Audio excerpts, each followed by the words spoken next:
Hi, it's early August 2020 and here in Europe we have a quite warm week ahead of us. So I want to utilize the sun to make some fruit leather, and in this case plum leather. In Persian we call this Lavashak or Lavashak alu, and whenever I go back to my country I ask my parents to make Lavashak for me. But unfortunately I don't have them here with me, so I have to do it myself. A clever high voltage engineer can do anything. Repeat after me, can do anything. So first I'm gonna show you how to make the liquid, and then I show you how to dry it under the sun. Okay, so here are my plums. I have bought 15 kilos of them, and I shall see how much of it will fit into my pots. One thing that I want to point out is that first buy 1 kilo and then taste a few of them, and if they taste really good, then buy more, because the taste of your final lavashak would directly depends on the taste of plum that you use. Okay, so now I'm going to wash them and put them into the pot.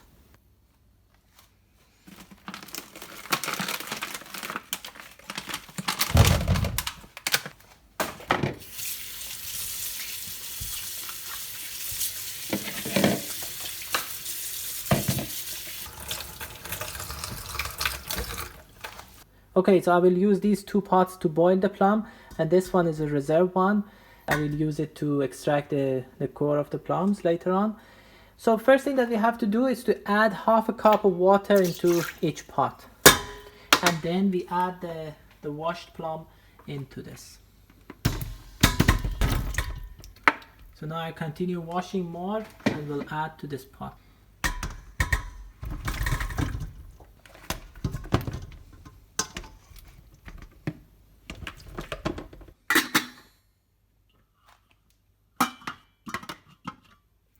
And then I turn on the stove and put it on 5. So you don't want to put it at high temperature because the plums would stick to the bottom of the pot. Okay, so now we wait for maybe 20 minutes and then we come back and see the pots again. Okay, so you can see that I'm left with 6.5 kilos of plum, but when the plums inside the pot are heated, they become liquid, so they occupy less space, and so we can add a part of these plums into the pot again. It's 15 minutes later.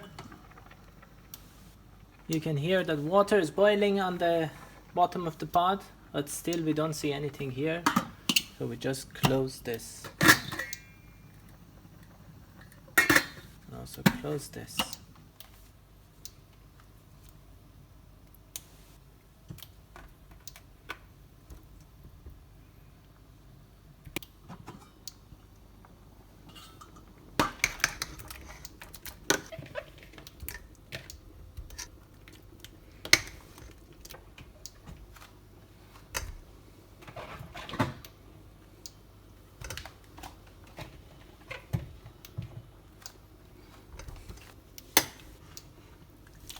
Okay, so I decided to add the rest of the plum into this third pot because I still have 3 kilos more.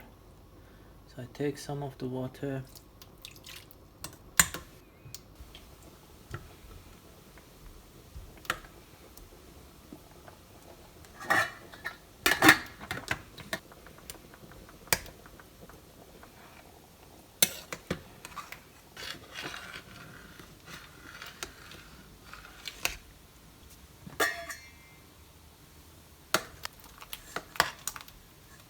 So after initial stage, you can see that I removed the lid of the pots because I want the water vapor to escape, and basically we get a thicker liquid which will be easier to dry. Okay, so it's approximately 1.5 hours since I put the plums into the pots. So what we have to do, we have to continuously use our ladle and scrape the bottom of the pot to avoid plums sticking to the bottom of the pot, as you can see, like this. And this is what we have to do for the next hour. Keep the stove at the mid-level, level 5 for example, and do not be tempted to increase that temperature because otherwise the plum will stick at the bottom of the pot, and that is not good.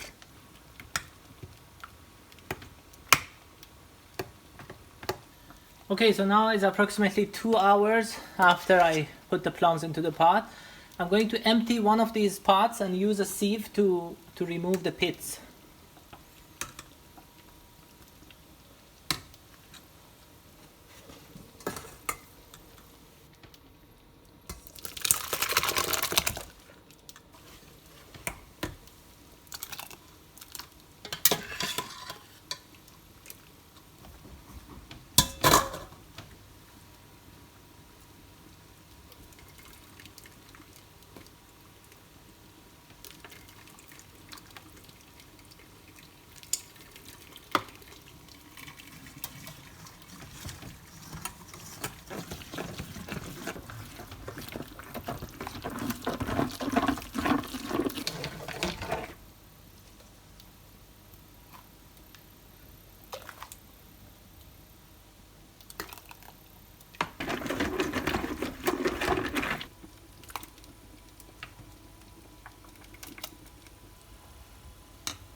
Okay, so this is the last stage. We have to add sugar and salt. So the amount of sugar and salt that you add depends on your taste.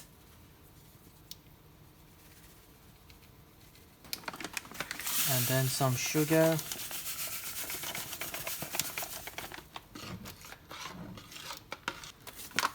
So I add some more sugar because it's very sour.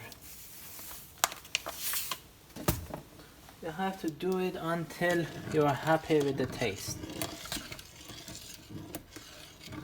Because myself, I'm going to eat it, so I add as much as sugar as I want. Nobody can tell it's too much.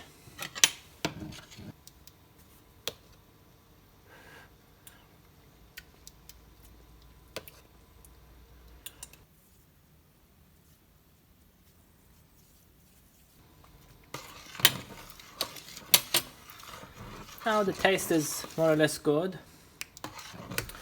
so maybe I add a bit more.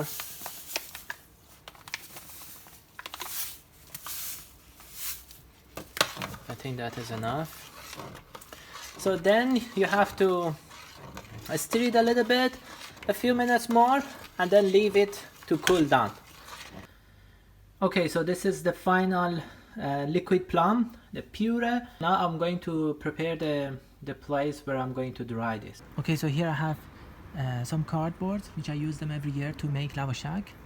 So we have to cover them with good quality plastic bag or baking paper, and then we pour the liquid plum on top of it and let it dry under the sun.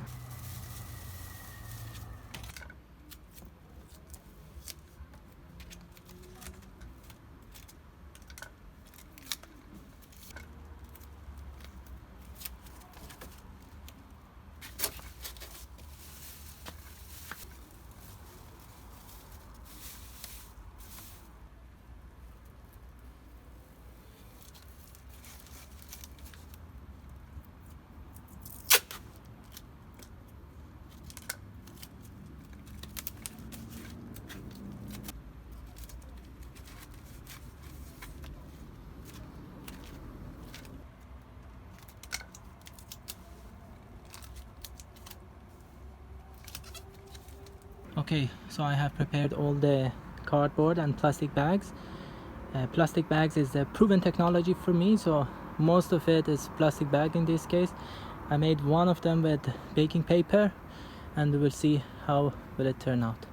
Now I'm going to pour the puree on top of these plastic bags and baking papers.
Okay, so I have smoothened them out, and now I put some weight on the corner of these cardboard such that the wind cannot turn it over. You need at least 2 sunny days ahead of you, maybe temperature more than 25-26 degrees, to make sure that all of these will dry out properly. This morning, the next day, we have a very nice sunny day today, and these Lavashaks are drying now under the powerful sun. And as you can see, I have used some small transformers to keep this cardboard on ground. So there is a smell of plums everywhere here. Maybe I'm going to make another same amount of plum today or tomorrow after they dried out. Okay, so it's 2 o'clock. It's really hot here. Now the temperature is approximately 33 degrees and my lavashaks are drying out. Let me measure the surface temperature. It's around 40 degrees. Oh god, where is it? It's 40 degrees. Some places are even hotter. The ground temperature is really hot, 73 degrees. And let me see the transformer temperature, 60 degree. Okay, so it's the afternoon. It's maybe 20 hours after I poured them on these plastic bags. So now almost all of it is dried out. So I'm going to harvest them now.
Okay, so now I'm going to wait the outcome. I had to actually pick them up a bit earlier because weather has changed very quickly and now we're gonna have rain in about an hour. So some part of them are still not fully dried. So I put them on this baking paper and I will dry them tomorrow. We can see that we have totally 2.6 kilos of dried lavashak and the input was 15 kilos of fresh plum. Okay, so now I'm going to taste it and tell you the truth.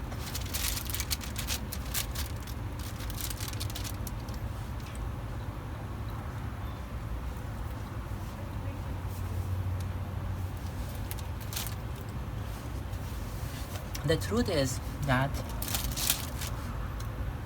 they are very good, but it would be better if they were completely dry. They are not completely dry now. So you can see that even though high voltage engineer is very good at planning, but sometimes life does not collaborate and we have to accept it. But actually we did our best because we laid them on the cardboard. In the worst case I could actually carry them inside the house and bring them back tomorrow. But because they were completely almost dried, only a little part was not fully dried, so I decided to collect them. So in general it was a success, good success. Now I have plenty of them for the cold and dark winter days.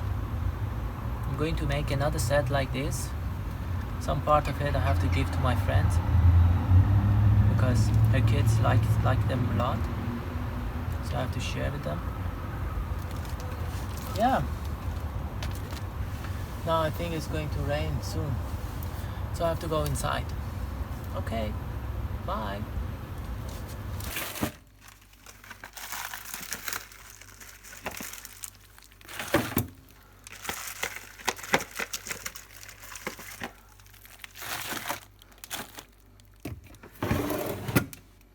This is the second round of making Lavashak during summer 2020.